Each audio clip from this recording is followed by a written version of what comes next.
Bonjour, merci d'être connecté. On va se la jouer en mode relax cet après-midi. Il est 16h15 à Paris. C'est le temps de réfléchir, d'avancer, de proposer, de prendre le pouvoir sur la toile et dans le monde. Vous savez, quand on a une seule vue, c'est une vue de trop. De trop parce que ça peut être pire. Il y a quelques années, on n'avait même pas le droit à la parole. On a la parole. Et qu'est-ce qu'on fait de ce temps de parole? Alors, j'ouvre le téléphone, mes deux lignes, privées, publiques, pour qu'on débatte sur l'actualité du monde. Les sbroufs, le bavardage ne m'intéresse pas. Chaque jour, nous essayons de construire. Comment va l'Afrique? Comment va le monde? Alors, nous allons parler de l'actualité au Sénégal avec l'affaire Mohamed Sonko, député. On a suspendu son inimité, on a levé son immunité, et puis il est actuellement à la gendarmerie pour trouble à l'ordre public. On ne comprend pas très bien ce qui se passe avec la démocratie au Sénégal, mais les images, on va les voir tout à l'heure, c'est très chaud. Est-ce que Dakar va sombrer? Est-ce que Dakar va brûler? Est-ce qu'il y a une vraie démocratie en Afrique? Moi, je suis confiant. J'aime le Sénégal. Le Sénégal nous donne des bons signaux démocratiques depuis Sédar Senghor, Abdou Diouf, Wade. Même si la transition entre Wade et Macky Sall ne s'est pas très bien passée, parce que Wade a voulu à un moment conserver le pouvoir à Dakar, il n'a pas voulu jouer la démocratie jusqu'au bout, et justement le peuple est sorti. Macky Sall, qui est arrivé avec de bons espoirs, nous a dit qu'il venait faire un seul mandat.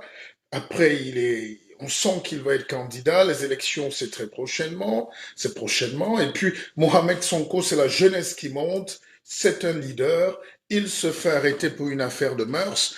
Est-ce que c'est des tentatives politiques? Il faut qu'on en parle et que ce soit des gens qui maîtrisent le traitement de l'information, qui prennent la parole. Et puis, on va jeter un petit regard au Tchad. Hein. C'est pas académique, mais vraiment, lâchez-vous, parlez. Quand je vais sur les sites sénégalais, on ne parle que du Wolof là-bas et ça complique un peu. Voilà aussi la fierté du peuple sénégalais, c'est qu'ils parlent leur langue, c'est le Wolof. Mais c'est beau, mais pour nous, on veut comprendre, on comprend rien. Nangadef, Magafirek, waouh, tout ça, nous on comprend rien à Dakar. Alors, et puis, l'actualité au Bénin, les arrestations au Bénin, au Tchad, il y a élection, mais franchement, pourquoi Déby dépense cet argent alors qu'il est président maréchal à vie? Il tue ses propres cousins, ses propres opposants frères, et toute cette problématique de la démocratie en Afrique. Vous savez ce qui arrive à tous les opposants en Afrique. Hein? Même si au Tchad, c'est quand même particulier. Déby est le neveu d'Hissène Habré, hein, qui était son aide de camp. Il a arrêté son propre oncle, il l'a mis en prison. Euh, Déby est là aujourd'hui, il arrête son propre frère, cousin du village, il met en prison parce qu'il est opposant. L'Afrique est bizarre. Au Togo, c'est pareil. Au Bénin, c'est pareil. Au Cameroun, c'est pareil. Au Gabon, c'est pareil. Ouping et Bongo, qui sont deux frères, deux amis, deux Nchango, deux beaux.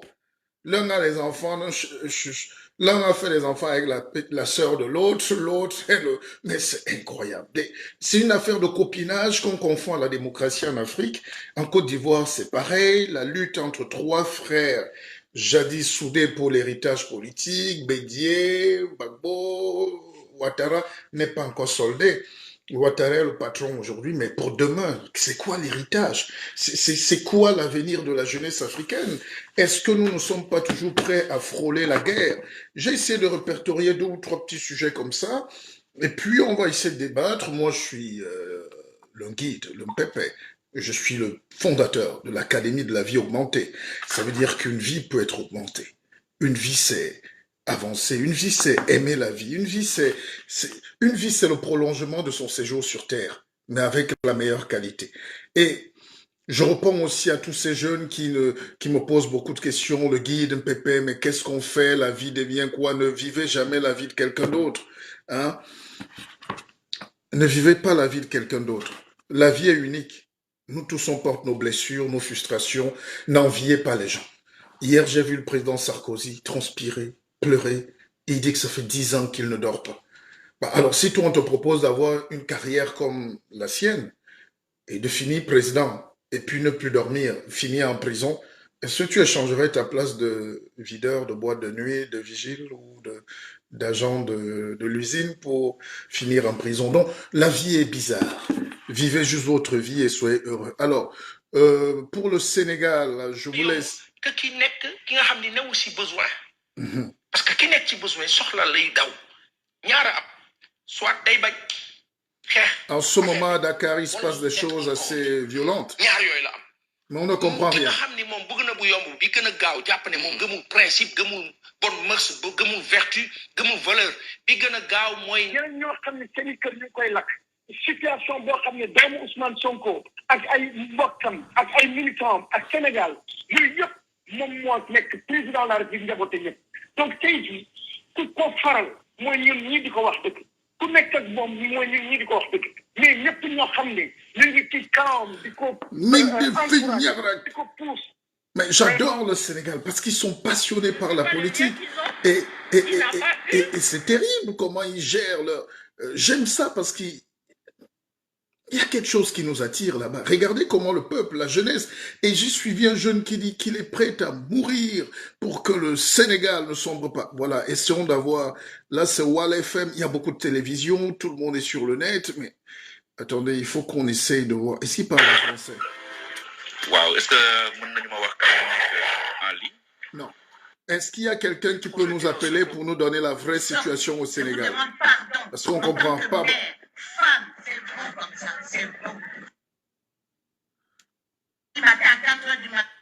On ne comprend pas très bien. Et en même temps, il y a les élections législatives au Sénégal qui se préparent. J'espère qu'il n'y aura pas de violence, qu'il n'y aura pas de mort et surtout que ça se passe un peu mieux. Hein? Mieux que pendant l'élection présidentielle, parce que c'est une occasion de la démocratie. Toutes ces questions nous interpellent. Attendez, on essaye de trouver un peu. On va essayer de trouver un peu ce qui se passe en direct au Sénégal. C'est à l'université Cheikh Anta Diop. C'est tout un symbole. Voici le livre de Cheikh Anta Diop, qui est ma petite Bible à moi, que vous devez avoir. Alors, qu'est-ce qui se passe là-bas? Comme un pays qui est stable.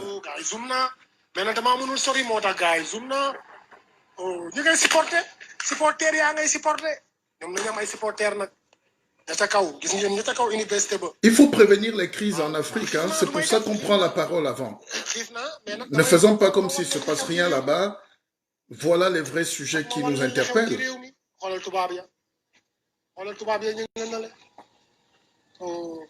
Waouh, je comprends pas. Ça tire. Bon.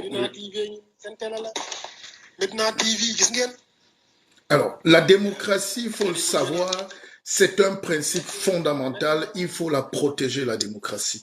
Alors, est-ce que c'est le peuple qui menace la démocratie en ce moment ou c'est l'État qui, par la répression, est en train de brutaliser le tissu démocratique fragile à Dakar, à Dakar en ce moment?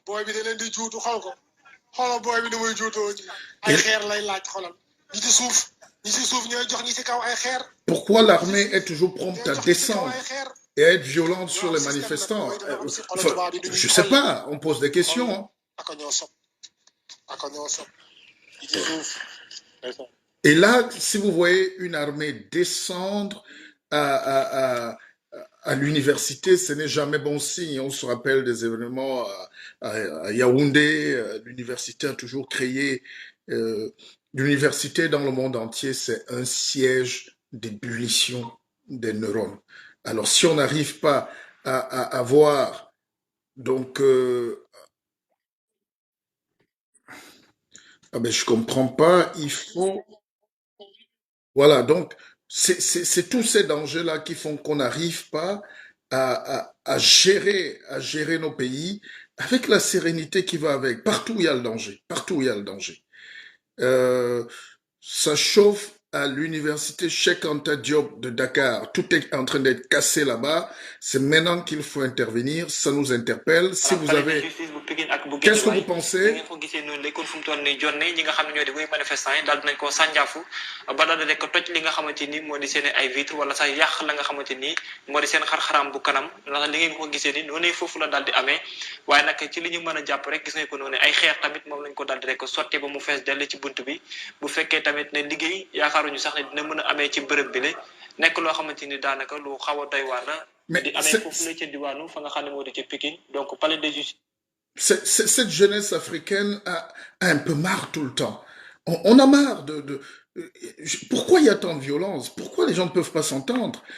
Et qu'est-ce qui s'est passé exactement avec Sonko? Parce que personne jusqu'ici, hein, il devait se présenter à la justice pour des affaires de mœurs. On l'accuse d'avoir violé une masseuse. Alors, on n'est pas dans le fond du dossier, mais il faut. Dakar, édition spéciale. Est-ce qu'on peut aller sur la télévision nationale? Voilà. édition spéciale bi ñu jagleel mbirub Ousmane Sonko ñu nemmeeku ne nag Ils sont tellement foofu fiers qu'ils ne bari na parlent que la lool langue. ndax gannaaw Ndakaaru fële nga xam ne bët Saalum réew mi ak ci région yi daal dinañ fay nemmeeku ay nit yi nga xam ne wàcc nañu ci tali bi loolee lépp daan ci dellu siwaat ak mbir yu doy waar xibaar yu yees yi nga xam ne daal dinañ koy am waaye laata nag dañuy dalal Omar Apo Mendy nuyu naa la. Un mort et plusieurs blessés déjà. C'est très grave. Hein? Nous ne pouvons pas dire plus tant qu'on n'a pas une vraie version. Personne n'est au fond du dossier. Les gens qui disent que l'Afrique doit avoir toujours sa langue, je suis d'accord.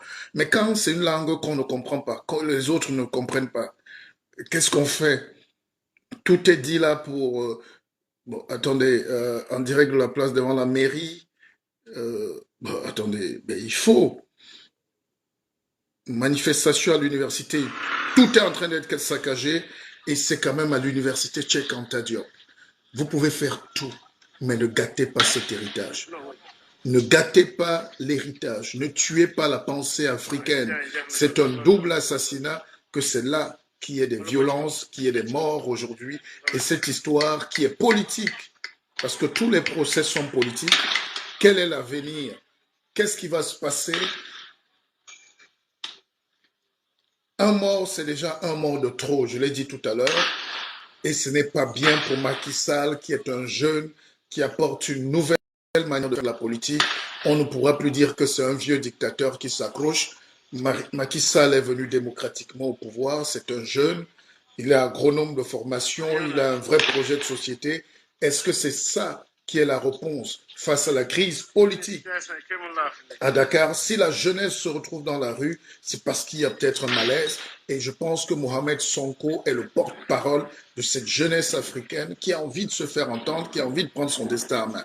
Là, ça tire à Dakar et c'est à l'université. C'est tellement violent et il faut qu'on essaie de comprendre pourquoi. Donc, j'appelle tous les Africains, toute la jeunesse sénégalaise ou pas, toute la jeunesse de venir nous expliquer, d'avoir un avis différent et de réfléchir, de poser des questions. Les numéros s'affichent 06 99 33 99 33 et 01 87 90 93 83. Appelez le guide PPI parce qu'on doit... Voilà. Qu'est-ce qu'il faut? Est-ce qu'il faut interdire? Bon, est-ce qu'il faut... Les gens qui marchent, il y en a partout, mais les gens qui attaquent l'université, qui attaquent les institutions, la police qui tire sur les manifestants et des morts qui tombent sous le carreau, ce n'est plus anodin. Et c'est ça qui est souvent décevant quand on entre dans le contexte africain. La politique chez nous tue. La politique va encore tuer et la politique tuera toujours et c'est les jeunes. Voilà.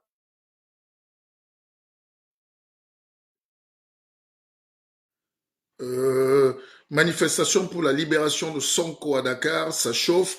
Il y a des véhicules brûlés, la ville est sans dessous. Maintenant, c'est dans les quartiers. Et je ne sais pas, tant qu'on n'a pas, on va essayer d'étudier ça, franchement. Et moi, je ne suis pas très content de ce qui se passe. J'eus espéré qu'il y ait un peu moins de brutalité, même si... Pour moi, EDG est en train de récupérer tout ce qu'elle a perdu pendant... Mais écoutez, on va essayer d'avoir. Je n'ai aucune.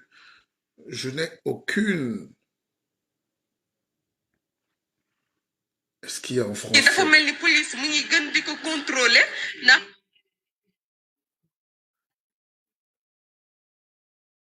Mariam, situation bi donc dafa mel ni stratégie bi ñi nga xam ne takk der yi daal di tekk dafa mel ni nekk na atu ci ñoom ci guddiñ tolli wala nag ba léegi mu ngi métti ci ñoom. Mais on ne comprend rien. On ne comprend rien. Alors, même sur la chaîne de télévision sénégalaise, ils ne parlent pas en français. Hein. Donc, c'est pas notre faute. kese la waaye fàttali ne que ñoom étudiants yi sànq neewoon nañ ni que ci seen biir am na ñoo xamante ne bii am nañ ci ay gaañu-gaañu xanaa rek Babacar ma pa Wow. Alors, essayons encore. Live stream, nous sommes. N'attendez pas que c'est BBC qui vienne traiter de l'actualité. C'est l'attaque, c'est l'assaut. Jël nañ seen temps fort, voilà.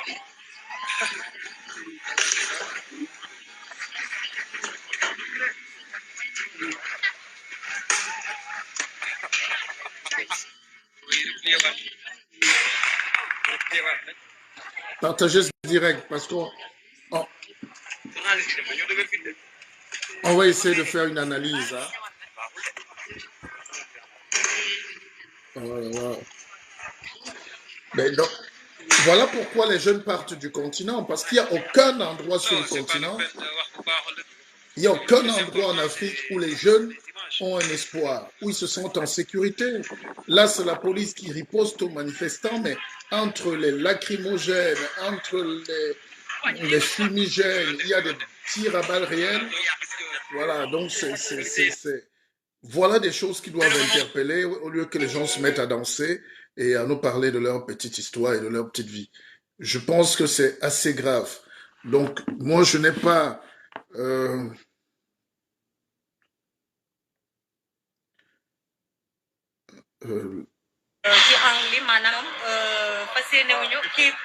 Mais comment aucun direct, personne ne dit une information en français?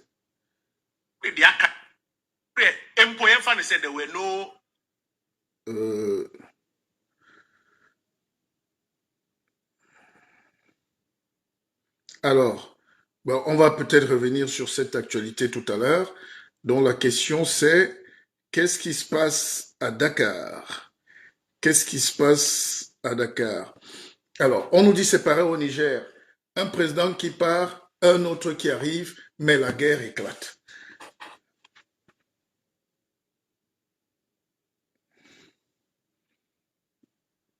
Bonjour à Landry Hervé Motapam, bonjour à Colette, bonjour à Colette, la Queen, un politicien sans cheveux ne fait pas longue route. C'est mon point de vue. Politicien sans cheveux, ça veut dire quoi? Pourquoi nous n'aimons pas la paix? Voilà. Bonjour, j'aime bien ton sens de réflexion. Ah bonjour, ma petite Moncam, Camerounais 100% ayant fait ses preuves. Vous êtes sénégalais, mais je n'ai fait mes preuves nulle part. Alors, je crois que ça se passe beaucoup plus en Afrique francophone. Justement, qu'est-ce qui ne va pas en Afrique francophone? Qu'est-ce qui ne va pas? Qu'est-ce qui ne va pas en Afrique francophone? Bon, en Afrique francophone, c'est... je vous vois déjà venir, hein? Mais sachez que ça se passe partout, hein? En Afrique francophone, qu'est-ce qui se passe en Afrique francophone? Mais même en Afrique anglophone, hein? Au Nigeria, ce n'est pas la paix, hein? Alors, qu'est-ce qui se passe en Afrique en général? Qu'est-ce qui se passe?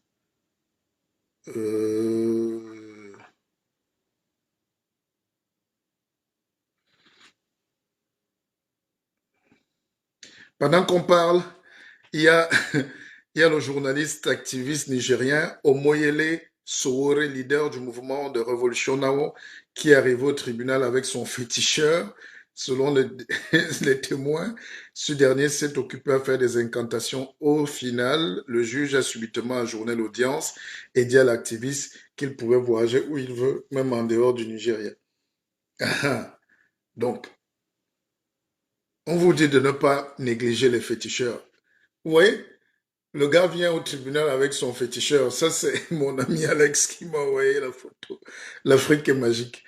Alors, donc, qu'est-ce qui se passe au Sénégal? Alors, dites-moi, pourquoi la démocratie est en danger chez nous? Pourquoi les gens n'arrivent pas à comprendre qu'il faut que les choses bougent, qu'il y ait de l'alternance? Vous savez, en 1749, Montesquieu a écrit un livre qui a 1000 pages. Hein. Il est dans ma bibliothèque là. Je peux vous le sortir. Plus de 1000 pages même. 522 et 575. Donc c'est un livre qui fait 1101 pages environ. Alors, dans l'esprit des lois, ouais, il m'a fallu 2 ans pour le lire. L'esprit des lois, c'est le condensé du rapport de l'homme à la politique. Et nous sommes au XVIIIe siècle, 1749. Vous savez que la Révolution française est venue en 1789, donc 30 ou 40 ans plus tard. Pourquoi je vous en parle? C'est pas parce que c'est un legs pour l'humanité, hein, c'est pas juste une histoire française, mais il faut la connaître, parce que c'est ça qui va faire le fondement de la vie politique aujourd'hui. C'est lui le premier qui théorise, Montesquieu, qui théorise la séparation de pouvoir. L'exécutif, le judiciaire, le parlementaire. C'est le premier. Ça, il faut dire ça à tous les jeunes, à tous les étudiants, à tous les lycéens, à tous les collégiens, pour qu'ils comprennent comment on arrive aujourd'hui à avoir la forme de l'État. Même les États-Unis s'en sont inspirés pour faire leur fameux separate. Voilà. Donc, on part de là pour écrire la Constitution française. Donc, vous voyez comment un livre, une pensée de quelqu'un, peut amener à battre. Parce que les gens se demandent pourquoi on écrit. Les gens qui écrivent parce que le collant est déchiré, ou ceci, cela, c'est leur problème. Mais la vraie littérature, la vraie pensée, c'est pour libérer, c'est pour construire, c'est pour bâtir, c'est pour développer. Et il n'y avait pas encore de sociologie à l'époque, donc les gens ne savaient pas ce que c'est. Les Durkheim ont repris après que c'est Montesquieu qui est le premier grand sociologue, parce qu'il a étudié les comportements humains, l'homme et le pouvoir, l'homme, son rapport avec la gouvernance. Comment un homme qui est comme toi et moi, parce que tu lui as donné le pouvoir, s'assoit sur le trône et ne veut plus lâcher, il tue les gens, les gens meurent. Et c'est ça. Je pense que c'est ce travail, avant de dire panafricaniste, avant de réfléchir, avant de gueuler, il faut qu'on trouve la force de sucer nos intellectuels pour qu'ils nous disent. Il faut que les gens écrivent et disent aux gens ce que c'est que la démocratie et mettent les garde-fous. C'est pour ça qu'il n'y a pas de constitution, parce que la plupart des constitutions sont importées. La plupart des choses nous sont imposées. La plupart des choses ne sont pas l'émanation de notre volonté d'être libre. Les gens se mentent. Il n'y a pas de gens sincères en Afrique. Et tout ça nous amène à... Tout ça nous amène à un mensonge permanent. On est d'accord? Tout ça nous amène à tuer, tout ça nous amène à ne pas produire la démocratie. Pourquoi on en parle? Parce que vous voyez qu'aujourd'hui, Chaka Zulu dit, nous les Africains devons garder les cheveux pour être forts. Mais dis donc, mais ça je ne savais pas. Où est le rapport? Devons garder les cheveux pour être forts. C'est fou cette illusion d'optique qui donne l'impression que le meuble à côté est penché. Chacun a ses problèmes. Nous on parle de démocratie, l'autre dit que mon meuble est penché. À quoi bat le guide? La Côte d'Ivoire te salue et te dit merci. Mais je vous salue aussi à Abidjan, à Boubacar Bamba. Est-ce que les élections législatives se passent bien en Côte d'Ivoire? Est-ce qu'il y a le PDCI sur le terrain? Est-ce qu'il y a le FPI? Est-ce qu'il y a le RHDP? Est-ce qu'il y a de la démocratie qui se joue? La main basse de la France, ben voilà. C'est-à-dire, le raccourci est déjà trouvé. Quelqu'un a dit que c'est la main basse. La France a fait quoi les gens sont en train de mourir au Sénégal pour leur propre liberté. La France, je sais pas. Même base de la France. Ouais. Avoue aussi que la France souffre. Hein? Au Cameroun, c'est la même base de la France. Au Gabon, c'est la même base. Tu sais, les gens n'arrivent pas à prendre leur liberté, leur démocratie. C'est la même base. Ouais. Comment on va faire avec vous? Alors, bonjour à Eugénie, bonjour à vous tous. Bonjour à vous tous. Bonjour. Merci de partager le direct. Merci de répondre. On partage le direct, la famille. Mais merci Brad Ateba.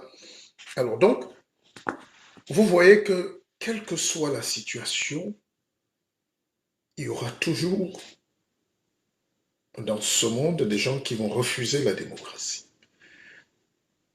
Il y aura toujours des gens qui n'aiment pas le progrès. Mais ces gens-là qui n'aiment pas le progrès, ces conservateurs, ces réactionnaires, c'est souvent des petites familles qui ont eu le privilège d'avoir frotté le colon et qui sont restés quand le colon est parti. Et ces gens-là ne laissent pas l'opportunité à une nouvelle classe politique d'émerger. Ils ne laissent pas la chance à la jeunesse. Ils privatisent la politique, ils privatisent l'économie, ils privatisent la régulation même sociale, ils confisquent tous les biens culturels. Et c'est ça qui crée les guerres. Alors, est-ce qu'on ne peut pas anticiper sur les guerres en Afrique? Est-ce qu'on ne peut pas avoir une réflexion plus saine? Est-ce que les gens... dites-moi ce que vous en pensez, parce que j'aimerais que certains prennent le pouvoir et appellent. Et voilà, moi, vous savez, ça nous pousse à... Hein, Aboubacar Bamba, tout se passe à merveille en Côte d'Ivoire. Mais tant mieux, on est content donc pour Abidjan.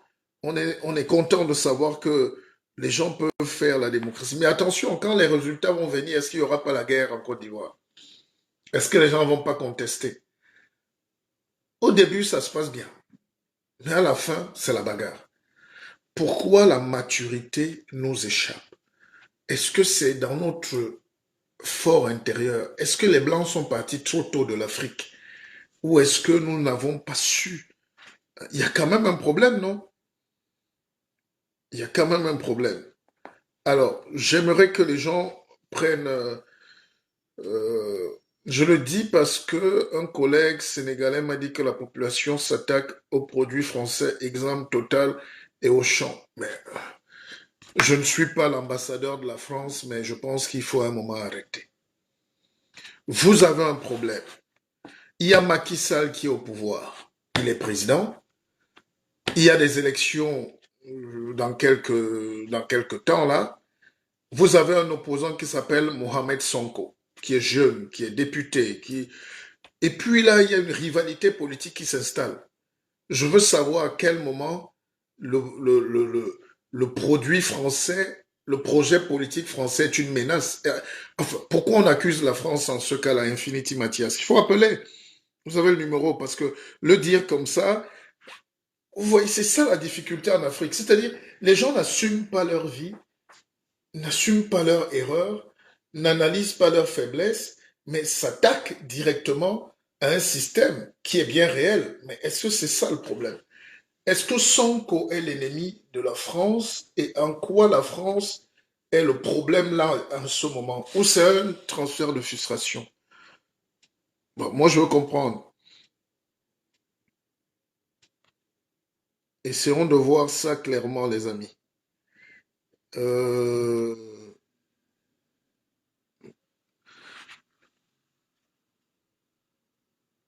Moi, je vois que la France a ses problèmes. La France a un problème personnel avec son identité, avec sa politique, avec la transformation de son économie, avec la population qui se régénère, avec la classe dirigeante. Et comment vous pouvez parler de la France dans le cas du Sénégal? Je ne sais pas, peut-être c'est lié, mais la France a d'abord un problème. Mais moi, ce qui me plaît dans le cas de la France, c'est un pays doit affronter ses problèmes. La France a un problème avec ses leaders politiques. Comme Sarkozy est là au tribunal, c'est une réponse terrible. entre ce que je vous expliquais tout à l'heure, la séparation des pouvoirs, l'exécutif, le judiciaire, le parlementaire. La justice est en train de suivre Nicolas Sarkozy. Nicolas Sarkozy est l'ami du président Macron. Mais est-ce que vous croyez que Macron peut appeler un juge pour dire libérer Sarkozy là? Même s'il a envie, cet équilibre des pouvoirs là, même si moi je sais que le politique est toujours au-dessus, le président reste le président. Mais vous croyez que Emmanuel Macron peut intervenir dans le problème de Sarkozy? Alors que non, c'est pas possible. Et Sarkozy tombe pourquoi? Parce qu'il y a le procès de Big Malion, parce qu'il y a le procès de la campagne de Kadhafi qu'il a fait tuer et exécuter avec l'aval des Américains, parce qu'il y a des soupçons de fraude et de trafic d'influence. Donc rien que pour ça, parce que la justice française est en train de sévir sur un homme politique, président de la République, moi je salue et je suis admiratif. C'est un exemple. On a rarement vu ça dans le monde. Mais la France nous montre que c'est ça un grand pays. Tu peux être qui tu veux ici. Quand il y a la justice, il faut qu'on vous attrape. Parce que pendant longtemps, les hommes politiques vivent de corruption, vivent de prébande, vivent du réseau qu'ils tissent. Alors si la France nous donne ce signal, il y a une semaine, on condamnait Bolloré. La justice a frappé Bolloré. C'est la justice française pour des faits qui se déroulent en Afrique. Est-ce que les Africains réfléchissent et sont conscients quand même de cette leçon politique? Bolloré est salué comme un roi en Afrique. Les chefs d'État lui ouvrent les palais. Il fait une OPA sur tout, l'industrie, l'économie, il achète tout, cadeau. Mais en France, il est traîné au tribunal et il est coupable, comme un simple citoyen. Donc, il faut saluer ça. Il faut saluer ça. Les Africains n'ont pas le courage de prendre leur propre liberté. Mais vous voyez comment en France, les mécanismes se mettent en place. Ça montre que la politique doit être faite différemment. Macron ne peut plus faire les mêmes erreurs que ses prédécesseurs. Macron sait aujourd'hui que... Voilà. Chirac a été condamné pour les emplois à la mairie de Paris, l'emploi fictif. C'était un réseau. Mais Sarkozy, aujourd'hui, est condamné parce que c'est un problème quand même de trafic d'influence d'un président qui se croyait tout permis. Et là, ça laisse quand même des choses. Lui parle aujourd'hui de la pression, qu'il est victime. Mais il ne sait pas que autour de lui, on a pratiquement arrêté tout le monde. Tout le monde a été en prison pour protéger Sarkozy. Eric Woerth, son secrétaire. Tous les gars qui tournaient là autour de lui. Fillon, son premier ministre. Je peux vous citer des tonnes. Tous les gens qui étaient autour de Sarkozy sont en prison, ou sont condamnés, ou vont être jugés. C'est quand même le seul. C'est quand même le seul. Mais qui peut avoir ce courage politique? C'est ça la grandeur. C'est-à-dire, même si on reconnaît, même si on n'aime pas la France, quand la France est à ce niveau d'analyse et de pratique politique, je pense qu'il faut se lever et applaudir. Le simple fait de mettre un président à la barre, c'est un signal très fort. On peut voir des règlements politiques, tout est politique dans la vie, mais il y a quand même la maturité de la classe politique générale française pour arriver à dissocier entre ce qui relève du politique et du judiciaire, de l'exécutif. C'est ça qu'on demande à nos pays. Macron est en train de faire quelque chose d'exceptionnel, c'est que il se retire. Je ne sais pas jusqu'où, mais il se retire. Il laisse le travail se faire. Il laisse que la justice... Mais c'est pour ça que je vais être un peu plus prudent. On voit le cas du Sénégal. Est-ce que Macky Sall a quelque chose à voir avec l'arrestation de Mohamed Sonko? En Afrique, l'émotion vient directement.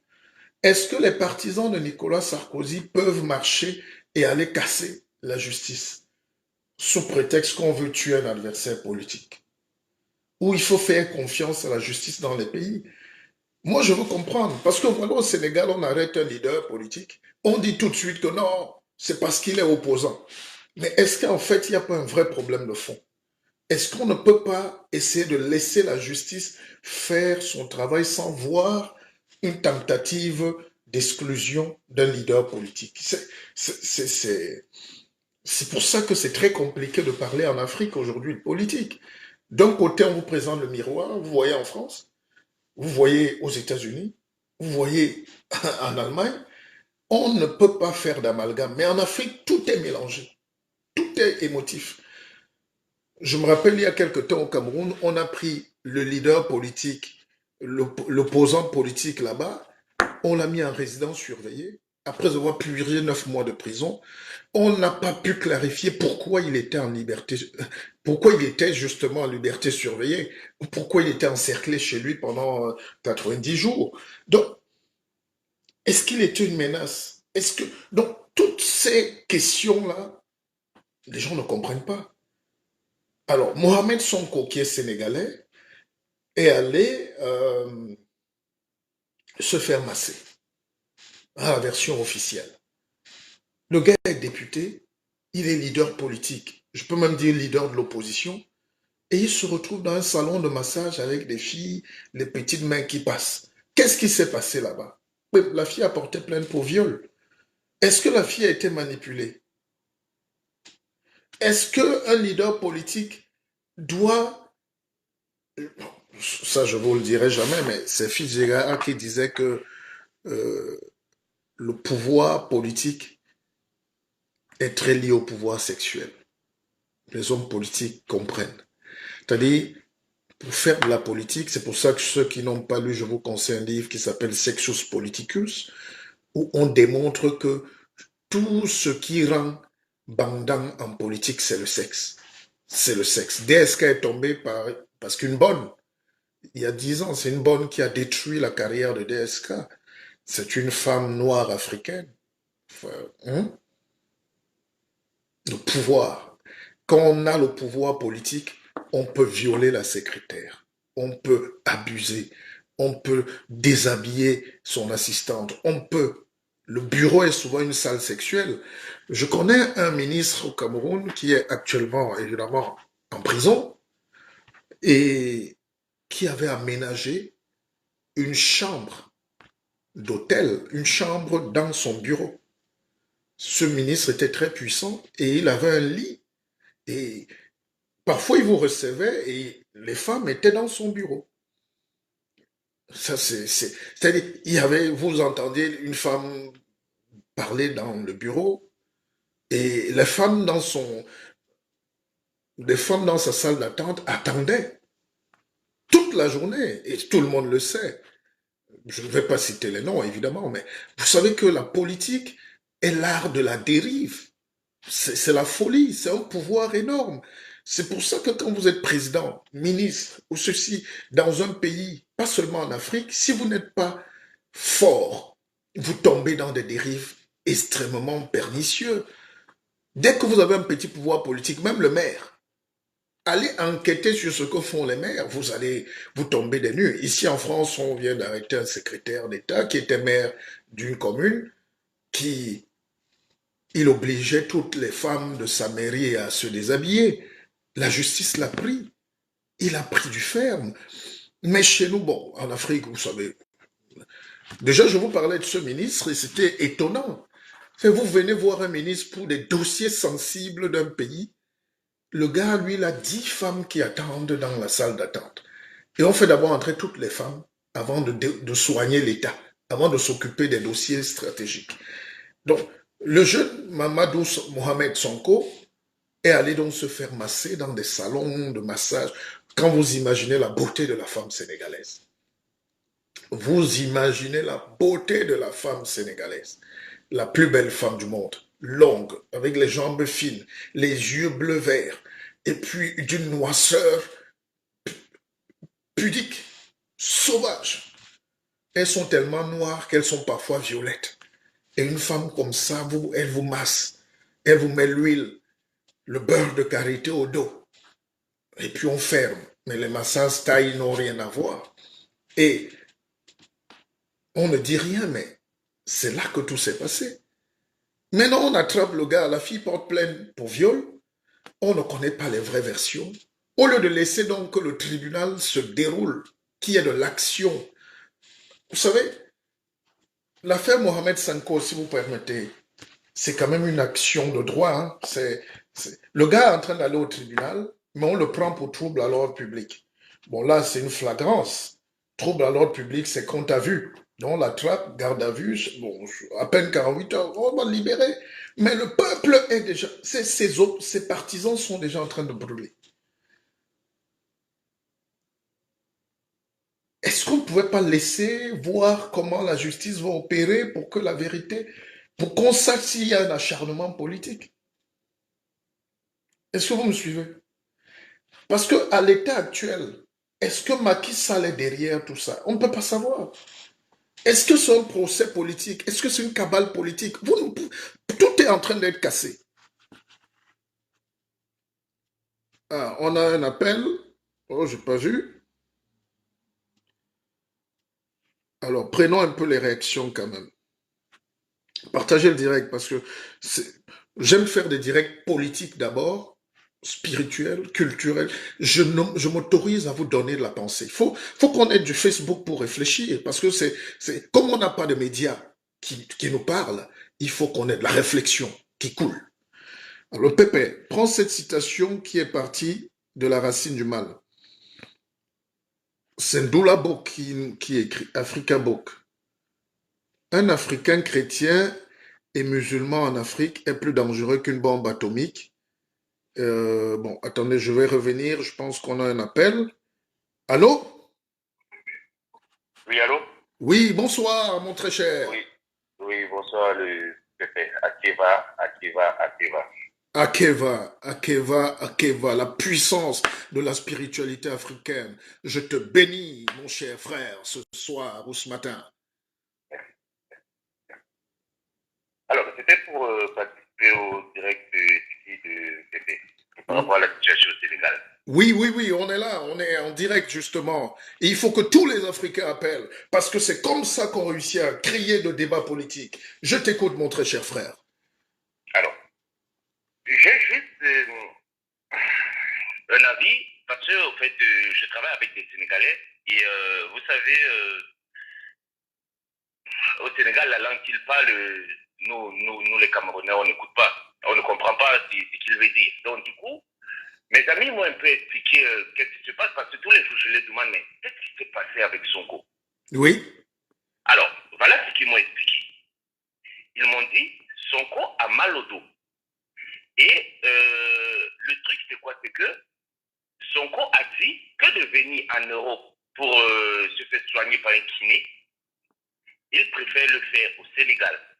Oui. Donc, il est allé dans un salon de massage. Waouh. Il a vu la patronne du salon de massage. Il a demandé s'il pouvait avoir quelqu'un pour le masser, au lieu de cette fille qu'il a accusée de viol, entre guillemets. D'accord? Alors, il se fait que, quand Sonko est parti, à chaque fois, la fille, elle demande à la dame, la responsable du salon, si elle avait le numéro de Sonko. La responsable du salon dit, mais non, je n'ai pas le numéro de Sonko. Et le même soir, à l'heure d'état d'urgence, il y a une voiture qui est venue chercher, la fille. Alors, la première question que les gens se sont, les gens se sont posées, mais la voiture appartenait à qui? D'accord? Alors, d'après les avocats de Sonko, la voiture appartenait à un juge. Un juge. Oui, à un juge. Oui. La voiture, c'est une voiture noire qui appartenait à un juge. Et merci pour le détail. Malheureusement pour la fille, le mari de la responsable du salon de massage avait relevé la plaque d'immatriculation de la voiture. Parce que lui-même, il était surpris que, mais comment se fait-il qu'une voiture va venir chercher cette fille la nuit lors de l'état d'urgence? Je dis bien, je rapporte ce que moi, mes collègues sénégalais m'ont expliqué. Oui, mais D'accord? tu n'as pas un collègue sénégalais lui-même qui peut nous appeler ou tu nous donnes son numéro, on l'appelle? Parce que, enfin, vas-y déjà. Ok. Toi, tu Oui, travailles oui. dans quoi? Si, Oui, si, vas-y. si, j'ai un ami. Mais, Si vous voulez, je peux l'appeler ouais, tout de ouais. suite et après, je vais mettre Donne-nous le déjà numéro ta sur le version. direct. Voilà. Finis déjà et puis tu lui dis de nous appeler. D'accord. Il n'y a Mhm. pas, il y a pas de souci. Mais on est tous Alors, africains, c'est notre problème. Oui, vas-y, je t'écoute. oui. Il m'a dit que le mari avait le mari de la dame du salon de massage avait relevé la plaque d'immatriculation. On a envoyé la fille directement, cette voiture noire a envoyé la fille à l'hôpital voir un médecin. Sauf que les médecins sénégalais ne sont pas comme les médecins camerounais. Le médecin dit non, il n'y a pas eu viol, il n'y a pas eu de, entre guillemets, de paix. Enfin, vous comprenez ce que je veux dire, il n'y a pas eu de paix. Tout à fait. Voilà, parce que j'ai les enfants à côté. Et elle est allée à la police. Je ne sais pas si c'est le commissaire qui s'est saisi de l'enquête, a fait son constat. D'accord, il a fait son constat. Et qu'est-ce qui s'est passé? Bien après, la fille a été portée disparue pendant quelques temps. On ne sait pas où elle est gardée. Personne ne sait où elle est gardée. Et il va sentir maintenant que la femme de la juge, qui avait envoyé cette voiture, a eu à parler avec quelqu'un, on ne sait pas qui. Elle a envoyé un message en se trompant. Elle a envoyé le message sur le numéro de l'avocat de Sonko. Oui. Soit disant que c'est bon, il est aux arrêts, on va pouvoir s'en débarrasser. C'est ça le message. Moi, c'est ce qu'on m'a dit. Après, moi, comme je dis, je vais appeler mon gars. Oui, mais je vais épingler le numéro sur le direct, comme ça. Tout à fait. Alors, appeler et puis il va vous donner la vraie version. Oui, c'est un peu compliqué pour nous. Oui, je suis fier de ta réaction, mais je vais quand même te dire que il faut déterminer le type de viol. Parce que le viol n'est pas seulement ce que tu as dit là. Le viol, c'est aussi cette brutalité, c'est ce harcèlement excessif. Tu comprends? Oui. Ce n'est pas seulement la dernière phase là.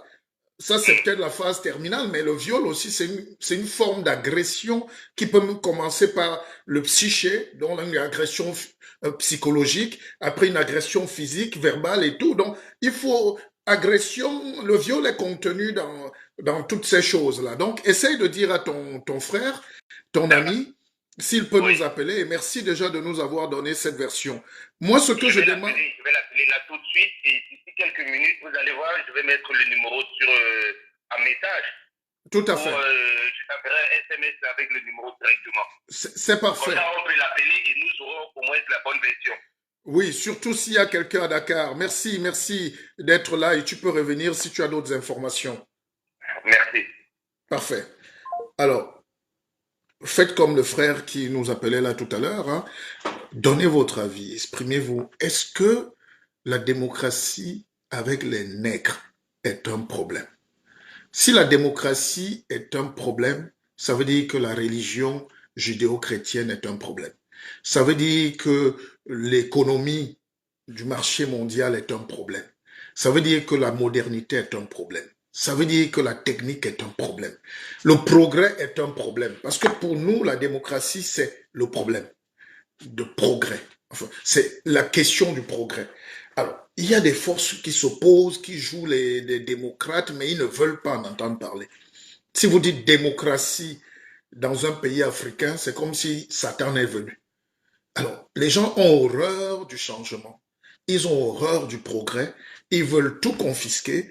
Et c'est la base de tant de guerres, de toutes les souffrances, de tant de haine, pour des petites choses où tu viens, tu t'assois, tu laisses aussi le siège. Les gens veulent être maréchaux, rois, empereurs. Les Bokassa sont partout. Les Mobutu ne meurent jamais. Qu'est-ce qu'on fait pour arrêter la saignée des Mobutu?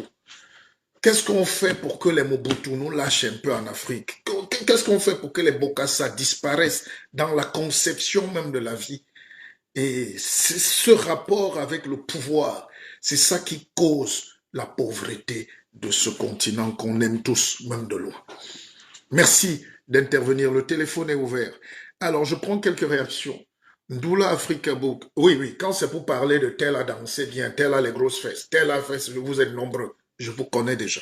Mais cet espace, prenez le pouvoir, exprimez-vous. Dites-moi ce que vous pensez de ce continent. Parce que tant que vous tournez, vous savez ce qu'on appelle la périphrase? C'est pas ce que les professeurs agrégés de la Calvitie écrivent pour chercher les mesures barrières, des tonnes de dissertations inutiles. C'est des flopées de bêtises. Quand le peuple demande l'eau au village, le gars vous fait la syntaxe, hein, la syntaxtique. Alors, la périphrase, c'est que vous avez la phrase là. Au lieu de la dire, vous contournez, vous tournez autour du pot. C'est la pauvreté mentale. Alors, Ndula Africa Book, il me fait un message, je ne sais pas pourquoi il le dit.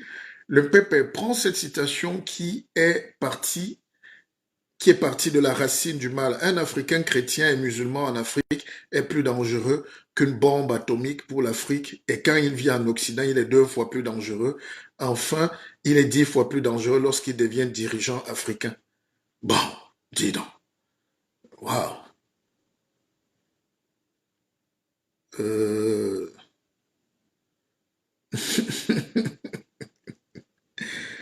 La démocratie, Leila dit, la démocratie, c'est pour nous et la démocratie, c'est pour le colon. Guy, bonjour à vous tous.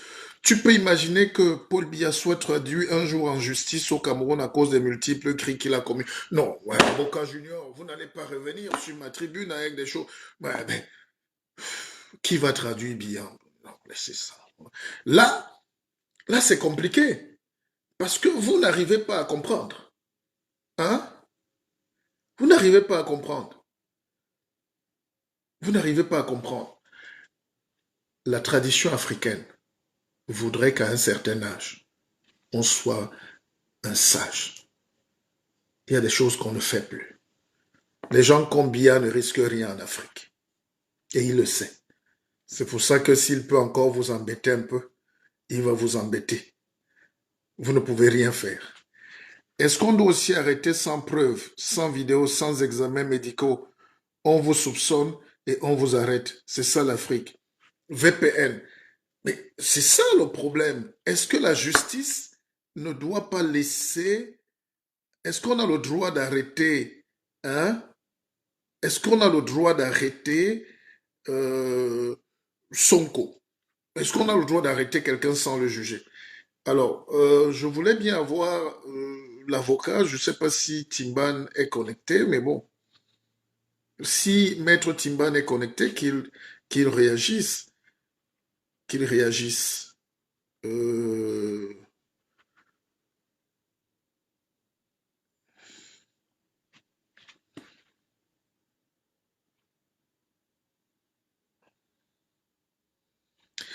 L'Afrique fait mal quand même à la tête. L'Afrique fait mal.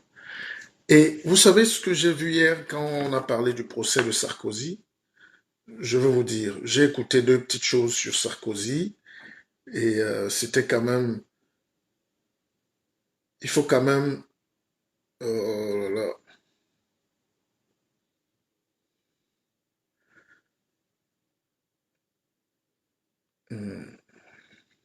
La démocratie a des problèmes en Afrique.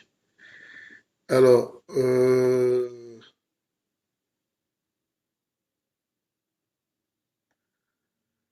pourquoi les Africains... Alors, je vous pose la question. Pourquoi les Africains ne prennent pas le débat? Pourquoi les Africains ne prennent pas le débat sur la condamnation de Nicolas Sarkozy? Hein? Pourquoi ce n'est pas un sujet dans vos télévisions? Pourquoi les gens fuient ce débat? Pourquoi les gens fuient le débat sur la condamnation qui peut être liée de Bolloré? Pourquoi les gens évitent ces sujets pour nous parler des choses qui ne concernent, qui ne nous intéressent pas? Ce qui se passe aujourd'hui est une injustice profonde. Je la dénoncerai et la vérité explosera. Quand ça se fera, à quel moment, je n'en sais rien, mais j'irai jusqu'au bout. Sarkozy parle d'injustice. Je suis suis habitué à subir ce harcèlement depuis 10 ans. 10 ans que des moyens considérables sont mis en œuvre. Des dizaines de magistrats, des dizaines de policiers, des commissions rogatoires dans tous les coins du monde pour absolument trouver quelque chose à me reprocher. Il faudra d'ailleurs qu'un jour, ceux qui ont engagé toutes ces actions Sarkozy parle de contribuables justice. français combien cela a coûté. Donc je suis habitué à cet harcèlement et je suis venu dire aux Français, je suis un homme qui a toujours assumé ses responsabilités. Je ne baisserai pas la tête parce qu'on me reproche des faits que je n'ai pas commis. C'est une injustice. Je me battrai jusqu'au bout pour que la vérité triomphe et je le fais pas simplement pour moi. Je le fais parce que ceux qui nous regardent doivent savoir que ce qui m'arrive pourrait arriver à n'importe lequel d'entre eux. Voilà qu'en 2021, on peut donc condamner un homme après 7 ans d'enquête dans tous les sens, avec 2 commissions rogatoires internationales, sans l'ombre d'une preuve. Ils n'ont rien trouvé parce qu'il n'y a rien à trouver. On me condamne à 3 ans de prison parce qu'on me prête l'intention d'avoir fait d'avoir eu la volonté de rendre service à l'ami d'un ami, tout en reconnaissant que je ne l'ai pas fait. Tout ça, Alors, c'est ça. C'est ça. c'est une injustice. C'est ça. Je me battrai. Que ceux qui nous regardent doivent savoir que ce qui m'arrive pourrait arriver à n'importe lequel d'entre eux. Voilà qu'en 2021, on peut donc condamner un homme après 7 ans d'enquête dans tous les... C'est magnifique, n'est-ce pas? C'est magnifique. Alors, on revient sur Sarkozy. Hein? Bon, les thèmes sont liés. Parce que là, on est dans une corruption à vaste échelle.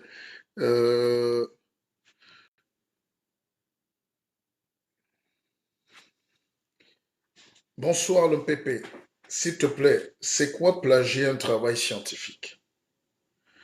Je vais répondre à la question, mais je vais d'abord commencer par restituer le cadre. Pourquoi le cas de Sarkozy nous intéresse? Ça s'appelle un trafic d'influence. C'est-à-dire le gars est condamné, ou il est soupçonné, il a un dossier en justice, pas condamné. Et il passe par son avocat via des communications souterraines. Ils ont des téléphones, des lignes, un faux téléphone, des faux numéros qui cachent à la justice pour parler de leurs secrets.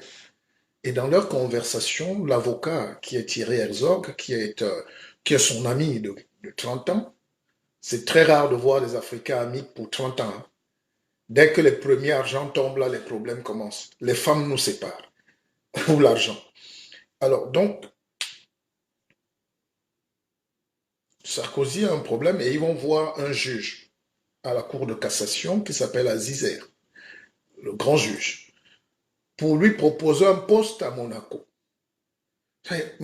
Sarkozy est d'abord avocat. C'est pour ça qu'il est très fort. Lui-même te dit, il est très fort pour qu'on le coince. Donc quand la justice le traque, c'est parce que la juge et le pôle financier qui était monté par François Hollande, c'est pour ça qu'il dit que c'est partisan, mais ces juges-là sont tellement forts qu'on se dit qu'un homme de cette stature n'a pas le droit. Un homme de cette stature, un président de la République n'a pas le droit d'exercer la pression, un interventionnisme, c'est-à-dire de faire du chantage pour un service. C'est ça. Et nous, les Africains, ne comprennent pas, puisque c'est courant. Ce qu'on reproche à Sarkozy, là, normalement, on devait même le décorer parce que c'est ce que tout le monde fait en Afrique. Le trafic d'influence. Dis donc, même mon petit là-bas, les NAM, hein, sinon, dis donc, même mon petit à la police, là, tu sais que, oh, donne ça, mon petit, donne-moi tel marché. Je connais un ministre au Cameroun qui a sa femme, qui a une société, et c'est eux qui gagnent tous les marchés, qui sont au-dessus d'1 milliard de francs. Il n'y a pas d'appel d'offres. Ils courent de bureau en bureau. Et ce ministre est ministre depuis que le vieux président est en place. Je ne sais pas pourquoi le président l'aime. Mais il s'est constitué un pactole financier de centaines de milliards. Parce qu'il ne gagne que... Donc quand le marché atteint un certain montant, on sait qu'il est là. Et il est ministre parfois dans son propre marché. Et c'est autant de dérives en Afrique. Mais imaginez donc un président de la République en France. Laissons même le dossier libyen. C'est pour ça que quand on prend la parole ici, c'est pour édifier les gens sur les pratiques politiques. Ce qui arrive à Sarkozy est peut-être injuste. Lui-même, il crie à l'injustice. Parce que du point de vue des Africains, que vous êtes pour la plupart, même si je suis suivi dans le monde entier, ça crée un problème d'éthique. Pour nous, c'est normal. Il n'y a rien. J'ai même suivi des Africains qui disent, mais Sarkozy même, il n'a rien fait dans ce dossier-ci. On ne profite pas de sa position, de son strapontin pour influencer ou influer sur... Vous imaginez un juge qui doit gérer ton dossier, tu lui proposes un poste juté à Monaco, c'est une corruption. C'est une corruption avérée. Même si l'intention n'est pas la faute, mais dans ce cas d'espèce, ce n'est même pas permis qu'un chef d'État use de sa position. Vous comprenez un peu comment la justice d'un pays reflète la grandeur d'un pays. Tout n'est pas parfait. C'est pour ça qu'il y a les tentatives, les corruptions. C'est dans tous les pays. Même en Tunisie, même dans les pays les plus sains en Norvège, on vole. C'est pour ça qu'en Norvège, on arrête souvent un ministre parce qu'il est allé manger au resto et il a signé au nom de l'État. En France, donc, le procès de Sarkozy, qu'il a condamné là, à 3 ans de prison, dont 2 avec sursis et 1 enferme, même s'il va en appel, c'est pour montrer que l'État existe. C'est pour montrer que la population peut avoir confiance. C'est pour montrer que tout le monde peut être arrêté. Tout le monde. Et ces États n'ont pas en Afrique le temps d'implémenter la justice parce que tout s'entremêle. On n'arrête que les gens quand ils dérangent. On n'arrête que les gens quand ils sont des opposants politiques. On arrête les gens que quand ils commencent à lorgner le pouvoir. Et c'est pour ça que c'est un procès. On parlait du Sénégal tout à l'heure. C'est pour ça que directement au Sénégal, on ne voit plus l'affaire de Mœurs comme une affaire de viol simple, mais on la voit comme une action qui tente d'éradiquer et de neutraliser un adversaire politique. C'est ça le mal-être en Afrique. Sarkozy, pour ceux qui ne savent pas, c'est lui qui a accueilli le président libyen ici.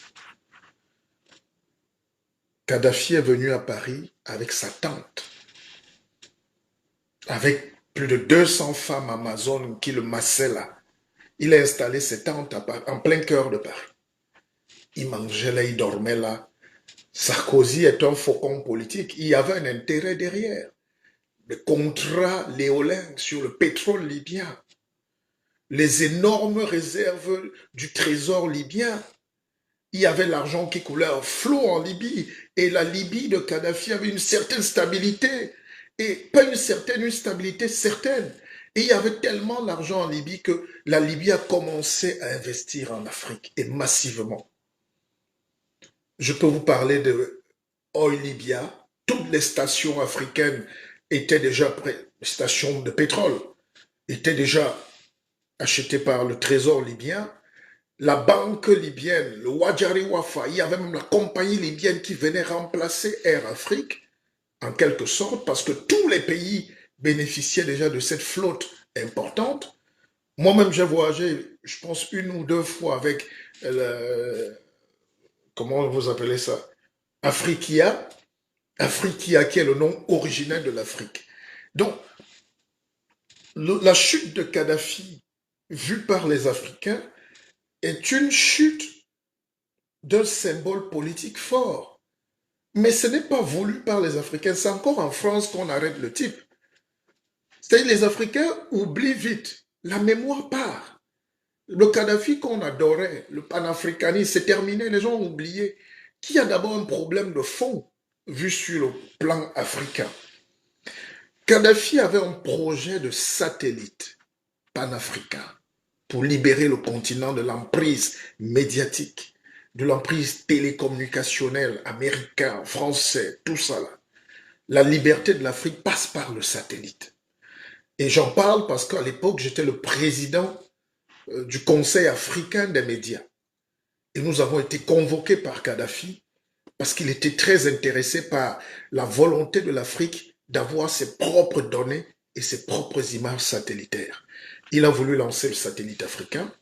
Il a été massacré. Il a créé des banques africaines partout sur le continent. Il a créé des dépôts pétroliers partout, ce qu'on appelle les stations d'essence. Et la technologie libyenne était... Bamako est presque à moitié financé. Tous les projets infrastructurels à Bamako étaient financés par le guide libyen. Tous les projets au Niger étaient financés par le guide libyen. Tous les projets pratiquement au Cameroun, en termes d'infrastructures directes, les dépôts financiers, c'était la Libye qui gérait et ça apportait une sorte de respiration. Même la BAD, la Banque africaine de développement, avait un tiers du dépôt libyen. Et la Libye même est un pays de rêve. Moi, à titre personnel, ça ne me disait rien parce que quand j'étais à Tripoli, tout était parfait et beau, mais on sentait quand même qu'il y avait une main de fer. La liberté. Il faut insister sur le bien-être des gens. C'est vrai qu'on ne paye pas l'eau, on ne paye pas la nourriture, l'école, la santé, mais il manquait l'air de liberté. Et c'est ça que l'Occident a profité pour vendre aux Libyens en leur disant « Kadhafi vous prive de la liberté ». Parce que l'homme est un fondement de liberté. Tout ce qui nous régit, c'est la liberté. Ce n'est ni la nourriture, ni l'argent, ni les avancées sociales, c'est important. Mais quand vous privez un peuple de liberté, on peut se servir de ça. Et on s'est donc servi de ce côté de liberté du peuple libyen pour miroiter un autre destin. Et aujourd'hui, on voit la Libye, comment elle est déchiquetée, comment elle est en lambeaux, et comment elle est devenue un no man's land, où la Turquie, la France et toutes ces multinationales, la Syrie, les États-Unis, tout le monde est présent aujourd'hui en Libye, et la Libye est un no man's land. Et là où vous allez me comprendre, c'est que la Turquie et la France s'affrontent sur la mer Égée, sur la mer Morte et sur la Méditerranée. Et c'est des violents combats pour les intérêts. Mais vous voyez donc qu'aujourd'hui, ce qui est Macron et Erdogan se sont assis hier pour discuter, pour parler, pour trouver un terrain d'entente. Mais les Libyens sont en train de payer. Il n'y aura plus jamais de Libye stable. Et la Libye stable, c'est terminé. Il faut au moins 30 ans à la Libye pour se stabiliser. Parce qu'il y a beaucoup d'armes qui sont entrées. Il y a beaucoup de chefs de clans qui sont reliés aux chefs de tribus. Et l'Occident est très contente parce qu'elle a détruit l'espoir de développement de l'Afrique. Est-ce qu'on se comprend?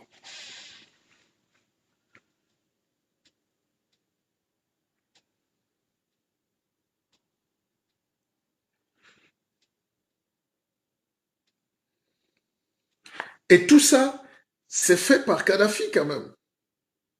N'est-ce pas? C'est fait par Kadhafi ou pas? Il faut aussi dire que si Sarkozy, ex-président, dit que la justice française n'est pas juste, on peut se poser la question si elle est vraiment juste. Parce qu'il veut dire que c'est ce qu'il faisait quand il était lui-même président. Déjà, le fait qu'on le prenne à la télé sans avoir un contradicteur plaignant, c'est déjà injuste. Pourquoi Sarkozy laisse le tribunal pour parler à la télé? Ben écoutez, mes chers frères et sœurs, soyez pas naïfs. La télévision est possédée dans le monde entier par les Rupert Murdoch. La télévision, c'est les milliardaires. En France, c'est les milliardaires. Les Drahi, BFM, Arnaud Lagardère, le JDD, l'équipe, tous ces journaux-là. Vous avez Bolloré qui est en train de vouloir racheter tout le groupe Lagardère en même temps. Et Lagardère et Bolloré, Sarkozy joue les rois parce que Sarkozy est dans le conseil de surveillance du groupe Lagardère. Sarkozy est l'ami personnel et intime de Bolloré. Vous n'avez pas oublié le yacht. Donc, et c'est eux qui ont les médias. C'est eux qui contrôlent. C'est pour ça qu'on dit aux Africains de créer des médias. Ils nous créent des chaînes du quartier avec des villageois analphabètes qui disent qu'ils ont des télés. Alors que c'est une pensée puissante. Vous voyez comment la politique est liée à l'information. Deux choses pour gagner la guerre. L'information et l'argent. L'argent étant le nerf de la guerre. Sarkozy est l'ami des patrons de médias qui l'ont installé président. Vous croyez que Bolloré, c'est n'importe qui en Afrique? Bolloré a tous les chefs d'État qui viennent le supplier parce que c'est lui qui a le pouvoir des médias. Il a une agence de communication, Havas. Il a Canal+. Tous les Africains sont sur Canal+, qu'ils détestent la France ou pas. Vous êtes abonnés. Même les gens qui ne mangent pas préfèrent payer l'abonnement CanalSat, Canal+. Bolloré contrôle les 3/4 du flux d'informations en Afrique. Donc, il peut imposer un chef d'État partout où il veut. Et quand tu mets un chef d'État quelque part, c'est toi qui contrôles.